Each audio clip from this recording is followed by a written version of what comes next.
Hello दोस्तों, आप सभी को नमस्कार। आप सभी का हमारे यूट्यूब चैनल पर स्वागत अभिनंदन है। चलिए, हमने पिछले वीडियो में एक नए चैप्टर की शुरुआत की थी जिसका नाम था रासायनिक बलगतिकी। हमने देखा था कि रासायनिक बलगति के लिए अभिक्रियाएं कैसे लिखते हैं, रासायनिक अभिक्रिया की दर क्या होती है। ओके, तो आज उसी में और अपन निकाल के देखेंगे कि किसी रासायनिक अभिक्रिया के लिए औसत वेग या किसी उत्पादन की दर या किसी की विलुप्त होने की दर को कैसे लिख सकते हैं। ठीक, तो रासायनिक बलगति, तो एक उदाहरण लेते हैं। जैसे प्रश्न मान लेते हैं हमारे पास एक समीकरण है, जैसे उदाहरण के लिए देख लेते हैं। कोई एक समीकरण है, जैसे मान के चलो ए और बी ये दोनों आपस में रिएक्ट करते हैं और ये बनाते हैं सी और डी। ए तथा बी आपस में क्रिया करते हैं और सी और डी का निर्माण करते हैं। तो हमें इस समीकरण के लिए क्या निकालना पड़ेगा, इसका औसत वेग या फिर कहें अभिक्रिया की वेग। अभिक्रिया की वेग, इसके लिए हम निकालेंगे अभिक्रिया का वेग। ठीक है, तो हमने सीखा था अभिक्रिया का वेग कैसे निकालते हैं। तो अभिक्रिया का वेग, ये इधर वाले क्या हैं, अभिकारक हैं और ये उत्पाद हैं।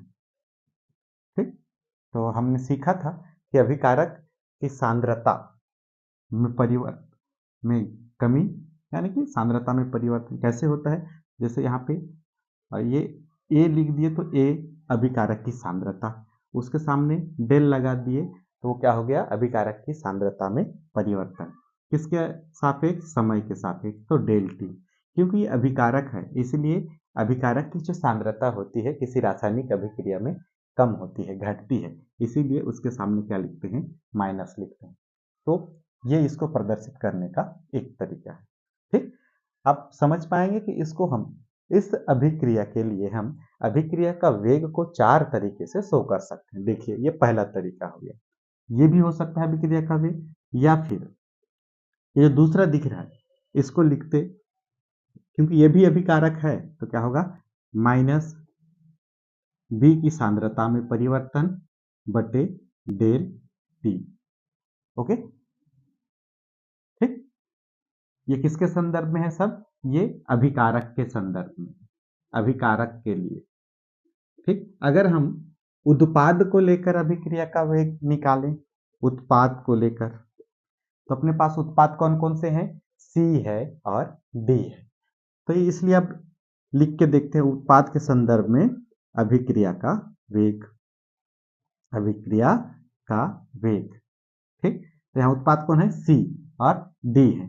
तो पहले सी को देखते हैं, क्योंकि सी का भी अगर हम यहाँ लिखेंगे तो भी वो अभिक्रिया का वेग को बताएगा। ठीक, तो सी की सांद्रता में परिवर्तन, उत्पाद की सांद्रता में परिवर्तन या फिर उत्पाद बनने की दर है ना, उसके सांद्रता में परिवर्तन को क्या से दर्शाएं, डेल, और किसके सापेक्ष, समय के सापेक्ष, यानी कि डेल टी। तो यह भी एक अभिक्रिया का वेग को दर्शाती है। या इसको न लिखने पर और क्या लिख सकते हैं, दूसरा जो उत्पाद है उसके लिए भी लिख सकते हैं, डी की सांद्रता, डेल लिख दिए तो उसके सांद्रता में परिवर्तन किसके सापेक्ष, समय के सापेक्ष।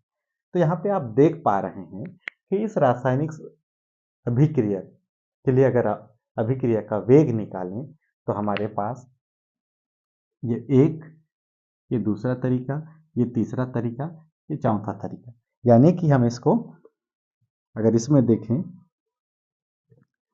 अभिक्रिया का वेग लिखें, अभिक्रिया का वेग, औसत वेग अगर लिखें, बराबर क्या हो सकता है, माइनस का डेल ए की सांद्रता बटे डेल टी, बराबर माइनस का डेल बी की सांद्रता बटे डेल टी, बराबर डेल सी की सांद्रता बटे डेल टी, बराबर डेल डी की सांद्रता बटे डेल टी। इस तरीके से हम इनके लिए अभिक्रिया का जो है वेग या औसत वेग निकाल सकते हैं। ठीक, अगर आप इस प्रश्न को दे दिया जाए, आपको कहा जाए कि इसके लिए अभिक्रिया का वेग निकालें, तो अगर आप इतना लिखते हैं तो भी सही है, इसी को लिखते हैं तो भी सही है, ऐसे लिखेंगे तो भी सही, इसे लिखेंगे तो भी सही। ठीक है, तो ये है इस किसी रासायनिक अभिक्रिया के लिए अभिक्रिया का वेग। चलिए स्क्रीनशॉट ले लीजिए इसको।